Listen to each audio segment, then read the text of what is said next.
Bonjour à toutes et à tous, bienvenue sur Mediapart. I'm Motaz, and I will show you the massive destruction that happened to the Zahra city in the middle of the Strip. Imagine how many people have been homeless and lost their places, like Gaza need a new Nakba.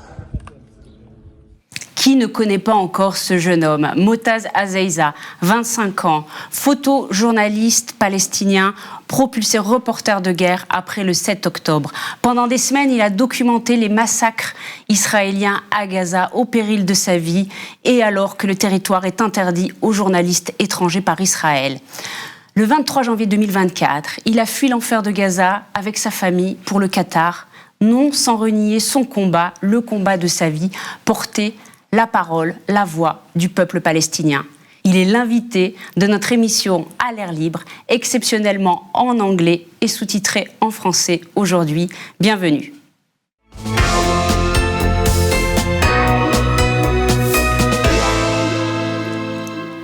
Motaz Azaiza, we are very happy to welcome you here in Paris, alive. Thank you so much. When so many of your colleagues have been killed in Gaza. I welcome you with my colleague Younes Abzouz, who made an amazing job documenting that, the journalist killed by Israel. Hello, Rashida. Hello, Younes. Motaz. Hello. You left Gaza on January. Yeah. It was heartbreaking, but it was necessary. How are you now? How is your family? My family, they are good. They are at least safe. We can find food outside Gaza. So about me, I don't know, because since the moment I left, it's not about me. The reason that made me leave, that I want, after 107 days of covering, nothing had changed, covering the most terrifying massacres happening to my people, showing everyone after I was going to lose my life multiple times. So I said to myself, okay, try to find a way, go out, meet everyone you can, so maybe you can be a reason to stop the genocide, stop the killing of your people, stop the war. This is the main reason for me leaving.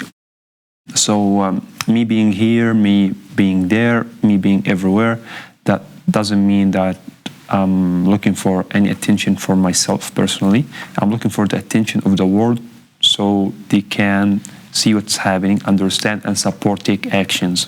Take actions to stop the killing of Palestinians, raise the awareness of the people who are living in their comfort zones in peace.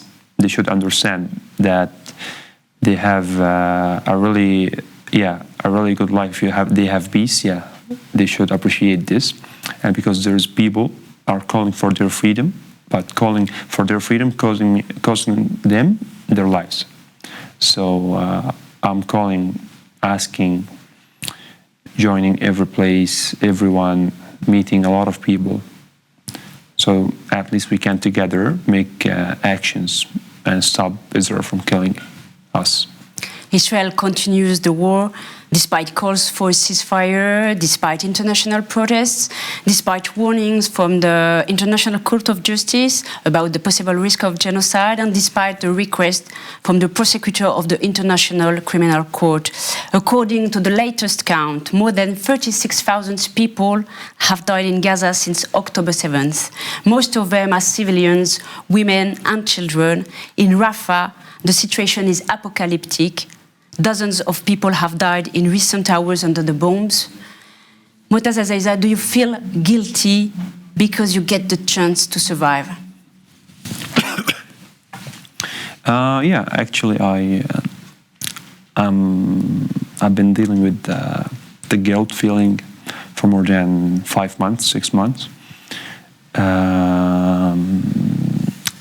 But I don't care about my feelings. I'm caring about other lives. Yeah, it's not the time to care about yourself. Your people are getting killed. You are out here to help them, So yeah, I'm feeling guilty, but in the end, I'm only human, not a Superman. Yeah, someone like you all. A war, a genocide happened to my people. From the first moment, I took my camera, I covered it, I showed the world everything, and yeah, this is me, Holly. I feel guilty, but I don't like people question to me that they make me feel more guilty. No, I don't have to, because I did my best. That's it. I'm human. I don't have a power. I'm not a president. The followers I reach, they are not. They are kind of power to reach them, but I can't change something on the ground. I can't ask people, call for people to move, to protest, but in the end, I can't stop a war. But this is the thing I'm trying to do. With me being here, showing my pictures, showing my videos, sharing from my other colleagues. So and then it's for me it's like a battle. But in Gaza, I was using my muscles more, using my body. Now I'm using my brain because I didn't used to speak a lot. Yeah, I'm a photographer, taking pictures, showing the world. That's it. I used to be behind the camera. Now I find myself in a place that I need to make this interview, meeting high official persons that I'm not experienced in politics. Yeah, I don't have that much experience, but the situation of Gaza, the circumstances always that was happening for me since I was young, made me more mature to represent my country, even without anyone asking me to do it. You use the word genocide, a highly contested term, because it is also a political weapon. What do you respond to those who oppose you the use of this term? No one have to say anything, because I'm the one who's suffering, I'm the one who's losing. Yeah, whatever I say, they should just not sit even. They should stand and hear me. Because I'm the one who's losing, I'm the one who's people getting killed, I'm the one who lost a family, I'm the one who's lost a friend, I'm the one who lost his past and lost his future, I'm the one who's lost a home. So I don't care about others, what they say, what they think, what they believe. They're not in my shoes. I'm the one who's losing, I'm the one who was under the fire. So I'm trying to be gentle sometimes, but the world outside, they are not respectful. They don't respect the pain of others. Now they are ignoring what is happening on the ground in front of their eyes, through their phones. They see what's happening and start to judge me, judge other photojournalists, other journalists, other dramatics, other Palestinians. Yeah, no one have the right to say to Palestinian what he have to say, what he have to do, because you're not in his shoe. Because the moment there's a war against your people, you're seeing your people flesh in the street, you're losing your friends, you're seeing your friends under the rubble, and he passed, and you can't even get him out because there's no machines. You're seeing your cousin family has got bombed, and you didn't find a body for them because they're flesh in the street because of bombs. So I don't want to be rude, but screw them. I don't care. I'm the one who should say, and they should just listen. That's it. What do you expect from the international community, France in particular, because we are here today in Paris, which refuses to take action and to recognize the Palestinian state, believing that it is not the right time? When it's the right time? Before this happening, we were asking to recognize Palestine as a state, to deal with us as a humans, like everyone, but they never do. And after this happened, now it's not the right time, but they had the right time, but they didn't do it. Delaying recognized Palestine will cause the whole world more pain. They will lose peace, because whenever we don't have peace, no one should have peace. The moment Palestinians don't have peace in their homes, the moment they are getting killed for just saying a free Palestine, the moment they are getting killed for raising a Palestinian flag, the moment they are just getting killed because they are Palestinians, no one should have peace. No anyone is free, tell us we're free. So Palestine is free. Because we are living in the same globe, same world. Yeah, from morning to night, you revealed the suffer, the pain, and the devastation of your people on your Instagram account, turning this social network into a political space at a time when international journalists are still denied access to Gaza. Some of your clips have been viewed more than 17 million times. That's really huge. How did Instagram come to you, and why it was so important for you to show clips where, unlike traditional media, the horrors of war are laid graphically bare? Yeah, first, it's not accurate numbers. Once a day, I reach 1 billion person. The content I'm documenting reach 1 billion, and a lot of the videos I documented reach more than 200 million person just for the one video. So to be accurate, so I reach millions of people.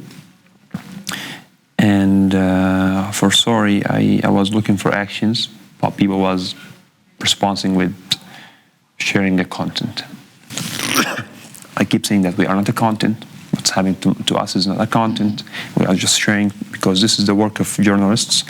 They are going to, or being in a conflict zones, in a wars, showing the war, so the international war, the international community can take action and stop this from happening. But you are showing everything and nothing is happening. And Israel is not allowing international journalists to enter Gaza. You should ask yourself why Israel is controlling the borders. They are not allowing anyone from the international journalists to enter Gaza, to not show what they are really do, the ethnic cleanse for Palestinians. But for God's sake, someone like me, someone like others, we did the job as perfect or more perfect than international journalists, and we showed the whole world. But in the end, it's the same. And even there, if we'll call about international people, like the World Central Kitchen, remember who got killed? A lot of them from Poland, someone from UK, I think, or Germany. So they got killed, and they were in the cars that having the signs. They were in a safe areas, and they got struck by Israeli drones that they are seeing what they are bombing, and they killed them. And they are not even Palestinians. Did anyone do anything? No. So even if you are French, who want to help the humanity, you will be in Gaza helping the people, you will be killed. And even your government will not do anything for Israel. You are not the only voice from Gaza who is using Instagram to inform us while sharing also personal experience. I'm thinking of the youngest among you, Lama Abu Jamus. She's 9 years old, and she's not far from 1 million followers on Instagram. She presents herself as a Palestinian journalist. That's amazing. What does this little girl tell us about childhood in Gaza? I'm 25 years old. I look like 35. The life is Gaza really hard, that make you look older, and especially after I lived through this genocide from the beginning, it made me look even older. And no one in Gaza live his age. You can't enjoy your age. You get the responsibilities that you didn't choose, but you can't leave because this is happening for your home. Lama, she should just be playing with other girls, being safe, going to school. But she don't have access to school. She don't have access for education. And she want to have a rule, to help others. She did what she felt that she's good at. Yeah, so she was around journalists and they supported her. Yeah, she's cute, people like her, and she's doing a really good job for a young girl. So, but in the end, you look from, it's for you that looks cute, but if if you will come from a different side, no, that's a big problem. Yeah, she's a young girl. She should be in school. She should not be suffering. She should not be doing this. This is not normal. And I'm asking people to stop, normalize everything that comes out from Gaza. Seeing someone smile in a tent, oh, he's not smiling, he's not feeling okay, but what should we do? What should we do? And then we are humans. Me and our other colleagues, after we finish our work, after seeing human flesh, after seeing horrible things, after getting Israeli tanks open fire on us, at night we sit in my home with other colleagues, we open some song, someone keep dancing, we keep laughing on each other, because this is a human nature. We are not superheroes. We are humans as you all. We do our best because this is our home. Yeah, that's it. Don't put us in the places that we didn't ask for, that it's not us, but you keep imagining like it's what's happening is like episodes of a film or something. No, it's not a show. This is a genocide. People getting killed. People are under a really, really big starvation. You don't have access for hospitals now. There is no hospital in Rafah. Every hospital evacuated. People are in the middle area. Now, yesterday, Israel invaded the east of middle area, Maghazi, the refugee camps. And so people are locked up in a small place, very small place, more than 2 million people, sorry. 2 million people are in this small area. I don't know till when. I'm trying to not get enough from this world. I'm trying to reach everyone, but till when? It's been more than 243 days, and we're just watching. No one can stop Israel from doing anything. Why? If this was happening for a white people, this will be the same. Ukraine got billions of dollars, a lot of military aids, a lot of support from the West, from every country. And because, they got under occupation. Russia invaded Ukraine, so the world helped Ukraine. You think there is double standard? It's just one standard, it's not a double standard. The West standard. They don't even think about us. But when it comes to us, they drop some food aid from the sky, killing the people who are waiting for it because it's so heavy, and they failed. They failed throwing even the food aid and killed some people. And this is what we can prove for Palestinians. So why? Till when? Giving billions of dollars for Israel, giving a lot of weapons, missiles, jet fighters, everything for Israel to kill us, to kill people who don't have even a military. And then we are the terrorists. And now, how do you keep in touch with those who have stayed behind, family members, friends, colleagues? There's internet, Palestinian telecommunication company trying to fix every time they bomb signal towers. It's hard, it's not easy, not always. Some people used to use the eSIM. It's connecting to the Israeli signal towers. It's far, you should be on a high place, you should just say like this.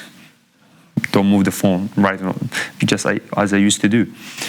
There was like a blackout for a week, and I was every morning go to cover everything happening, taking the car, going to a place, high place, connect to internet, upload the footage, and then turn it off and go back.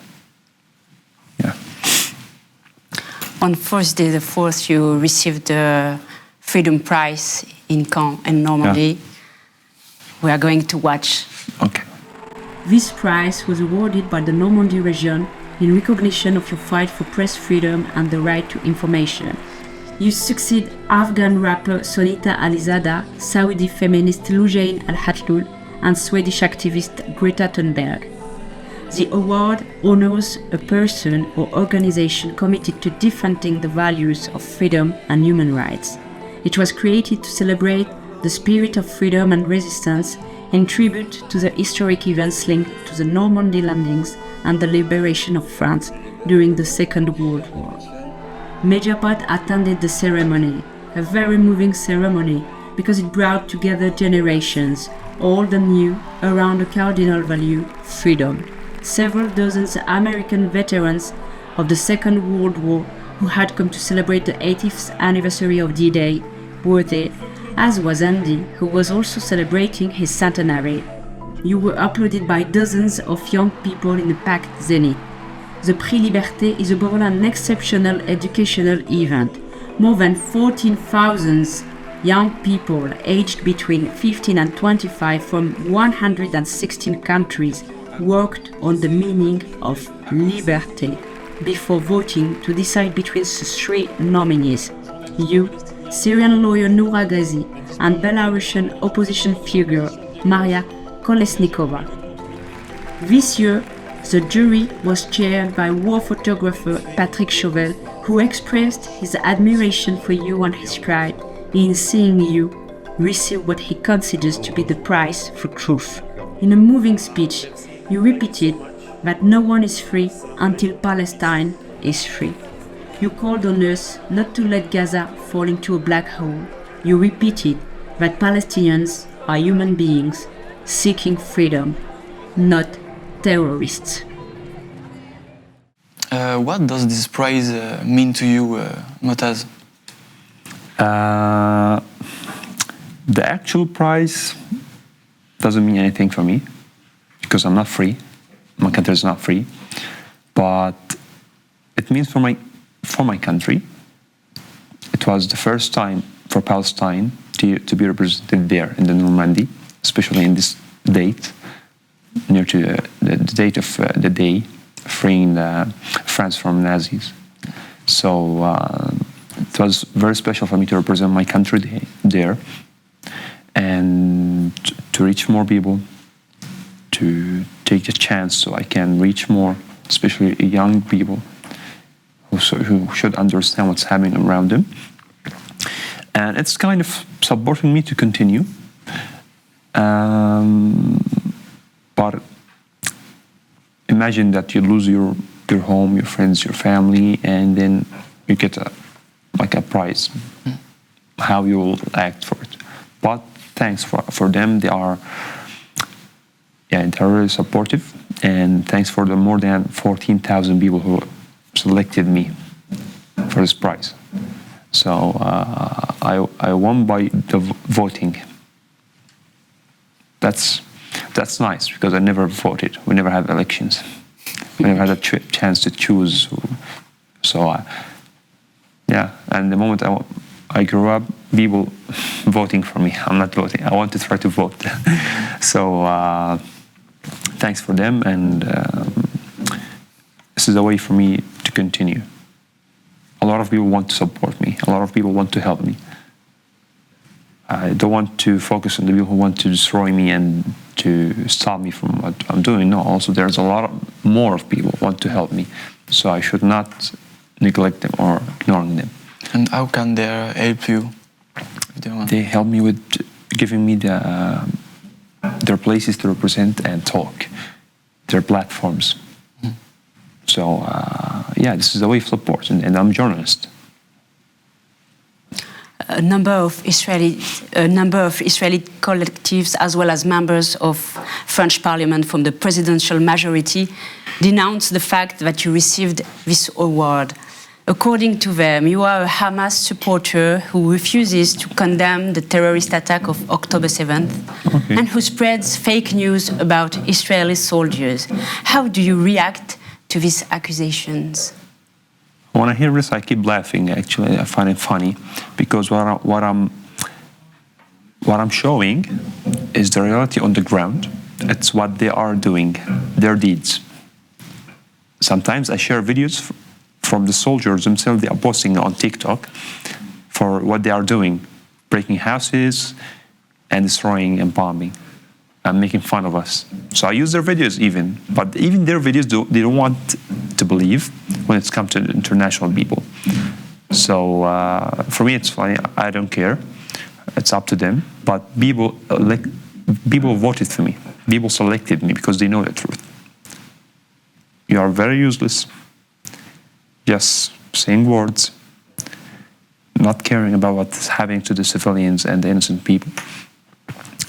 But if one of them will be in our place in Gaza now, he will take actions. He will stop this war. And accusing me with terrorism, I'm used to that now. So yeah, because they literally don't have anything against me. Anything. Just, yeah, let's call him a terrorist, because this word fear make people feel unsafe. But no, now people know the truth. Millions of people know the truth. You've been touring British and American universities. How do you feel about the repression of those who show solidarity with the Palestinian people in the United States, for example, but also all around the world, especially here in France or Germany? I just have to show respect for them, for what they are doing. The people in the US, most of them I met, they are really great. They're very supportive. They want to do something.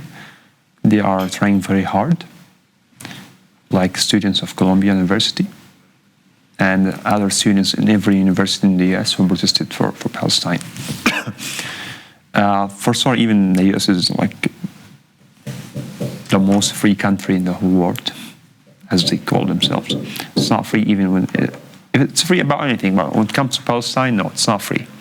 Even the students who was protesting, doing the right of protesting in the free country, they got attacked by police, they got arrested, and they couldn't be able to continue their education in university. So it was shameful what happened to them.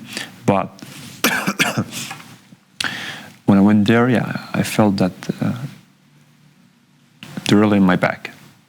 Students, young generation, and the most people I care about is the young generations, because the people who are seeing and who do want to take an action or to do anything, I don't care about them.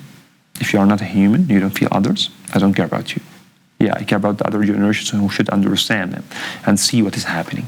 When I go to a place and there I have a footage that is really graphics, I hate even the word graphics. No, they should see what Israel doing. You should see the babies that got their heads cut because of the bombing. And the flesh of the people.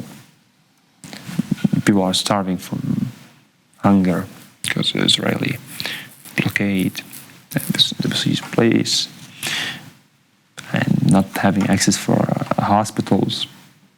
Yeah, I got sick during the war. I didn't find, after 2 weeks, just I found a medicine. After trying very hard.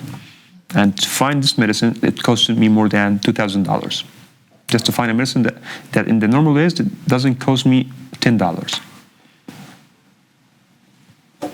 Yeah, everyone should know, everyone should see, everyone should watch. On stage in Normandy, Motaz, you called for the protection and safety of Palestinian journalists still on the ground. Never before have so many journalists died in such a small space of time.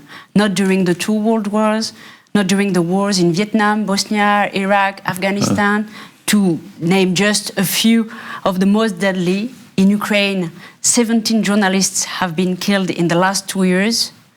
How do you feel about this? It's also, I'll go back to the point that when it's a Palestinian, they turn their backs. Because I'm a photojournalist, but I'm a Palestinian. Yeah. More than 140 journalists got killed. Can you name one of them now? Here at Mediapart, yes, because Younes made a great job about that, documenting all the lives. Here you can see the different journalists, Mahmoud, Baha, Mustafa Ayad, Salem Abu Toyur. Look, 100 and 6 journalists have died. Muhammad Rifi is a friend. So yeah. Yeah. So when it comes about being you being a Palestinian, it's different. No, Hamza, Mustafa, they pumped them in the car by a drone, and they have their response. They are terrorists.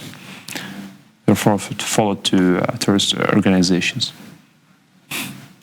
And the same was going to happen to me. If I got killed, yeah, he's a terrorist. He's connected to Hamas. This is the response in the end. They have a response, and yeah, and nobody will investigate because it's a really genocide. What's happening? It's a really genocide. Call it whatever you want. It's a genocide. Every day, at least, this is like the day that there's no bombing. More than 100 people getting killed in Gaza and dying in the hospitals. The injured people dying every day because they don't have access for treatment. So, yeah, just for being a Palestinian, they don't care. If you're a Palestinian, you will get killed. Mediapart looks at the tragedy of the 106 journalists killed in Gaza and South Lebanon since the war began. Can you explain us, Younes, why we did this and how we worked? Yeah. As you said, Rashida, this war is the deadliest one in the history of our profession. 106 journalists killed by one army, the Israeli army, is really unprecedented. We've never seen something like that. But what do we know about these journalists apart from their numbers?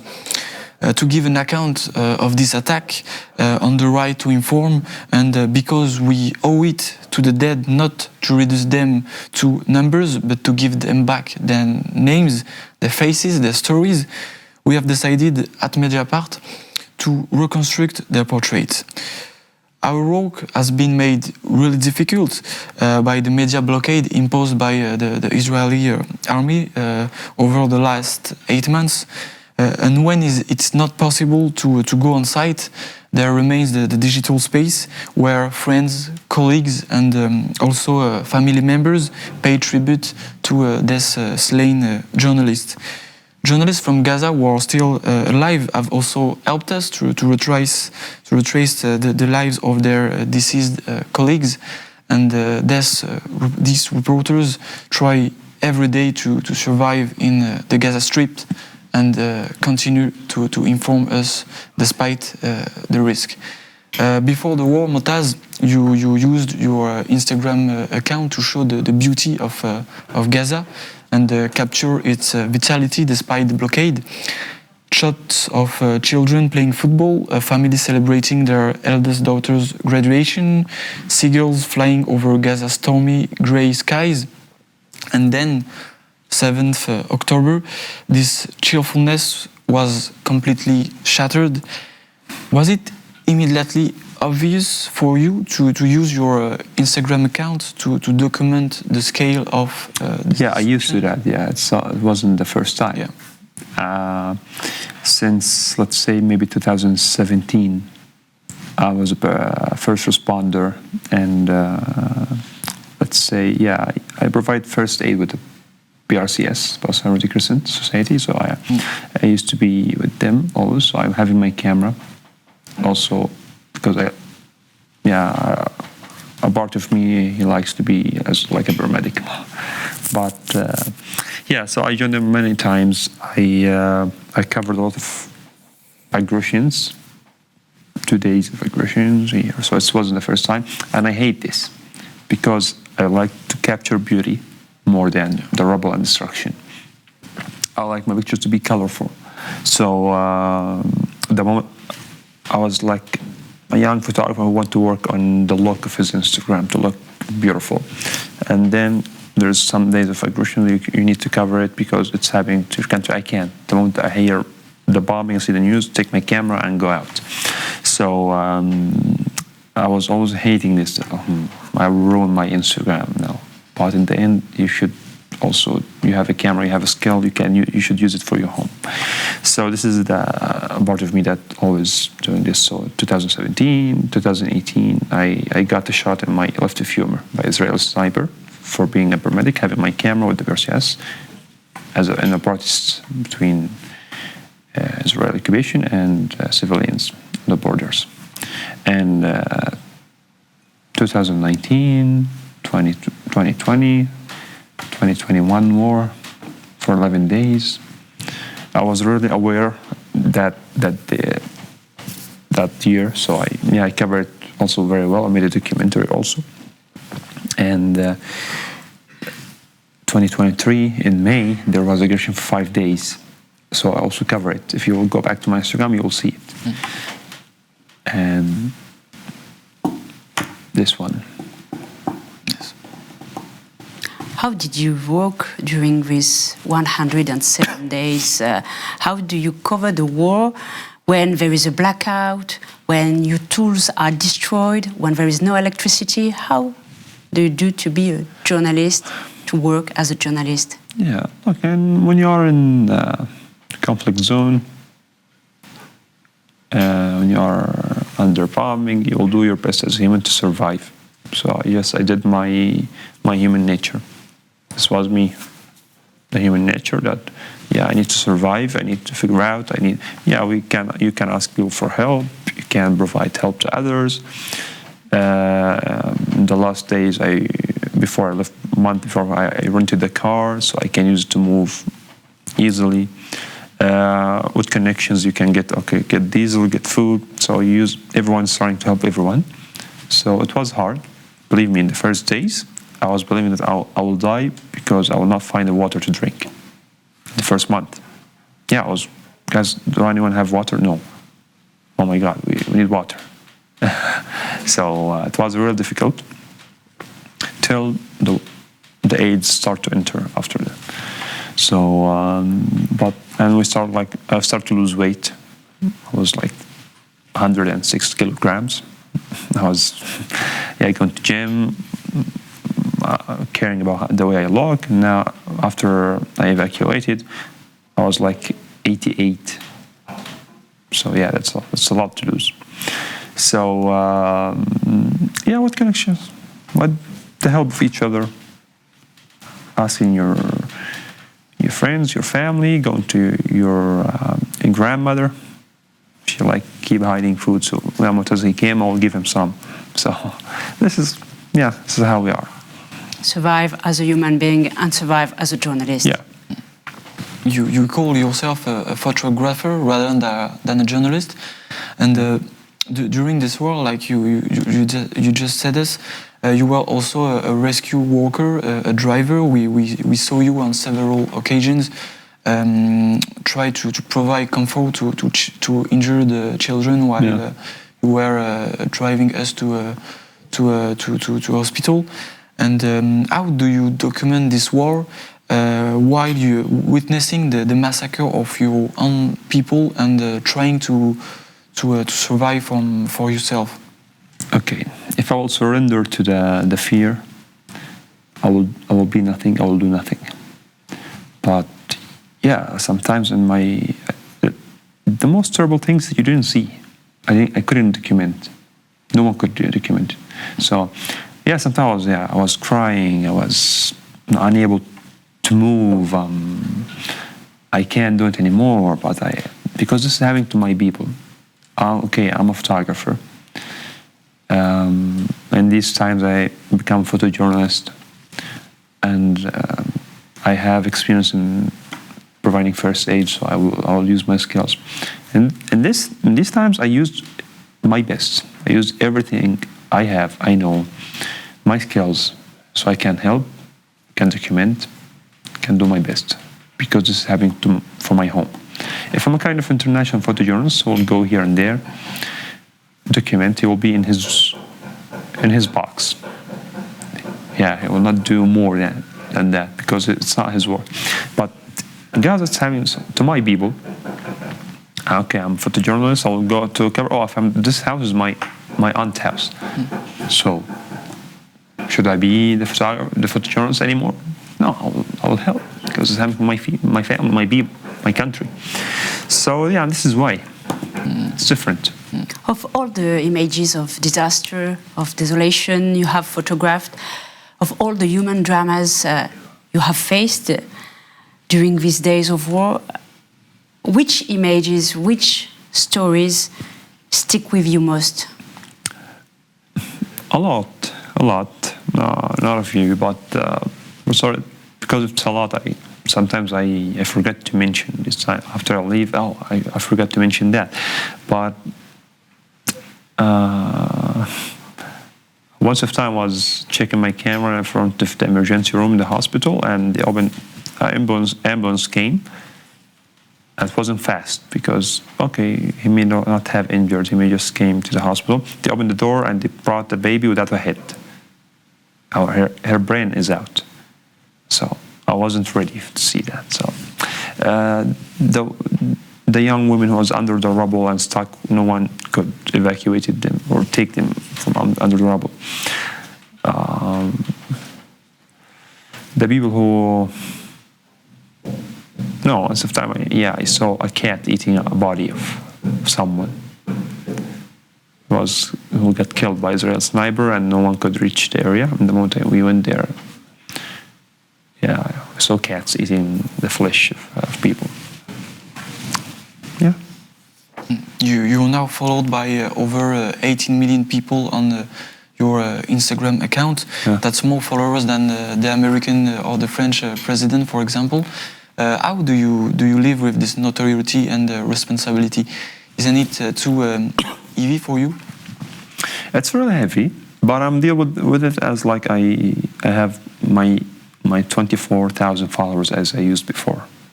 Yeah, I didn't change. I don't want to change because people follow me because my way. This is me. I don't want to be the kind of people who got famous and now he will change in his methods. He will be, everything will shuffle. No, I'm like you. I'm dealing with the people who are following me. Like I'm sitting next to them. We have a talk. So to be close to people's hearts.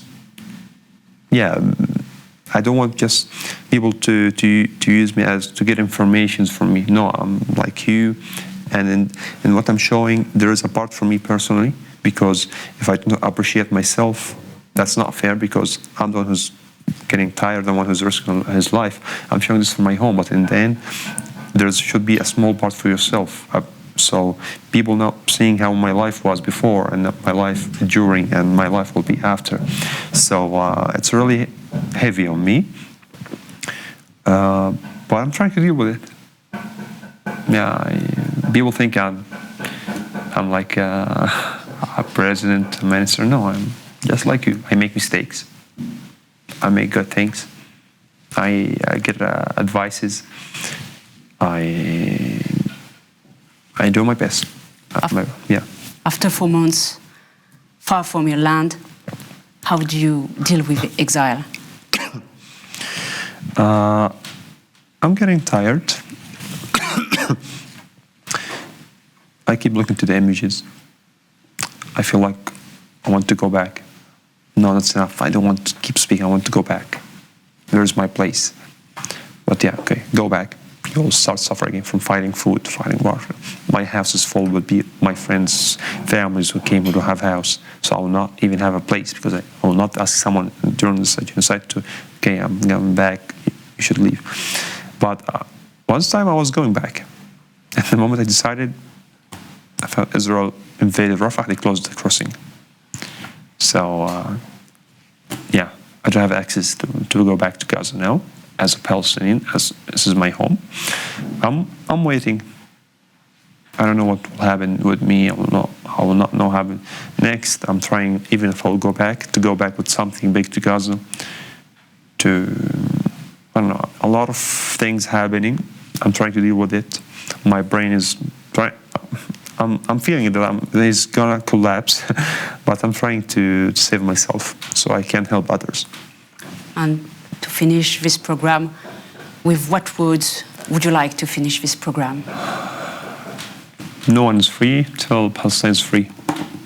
That's it. Yeah, and this is not No, this is not the last time you'll see what's happening. If this war stops, it's not about this war. It's not about this only genocide.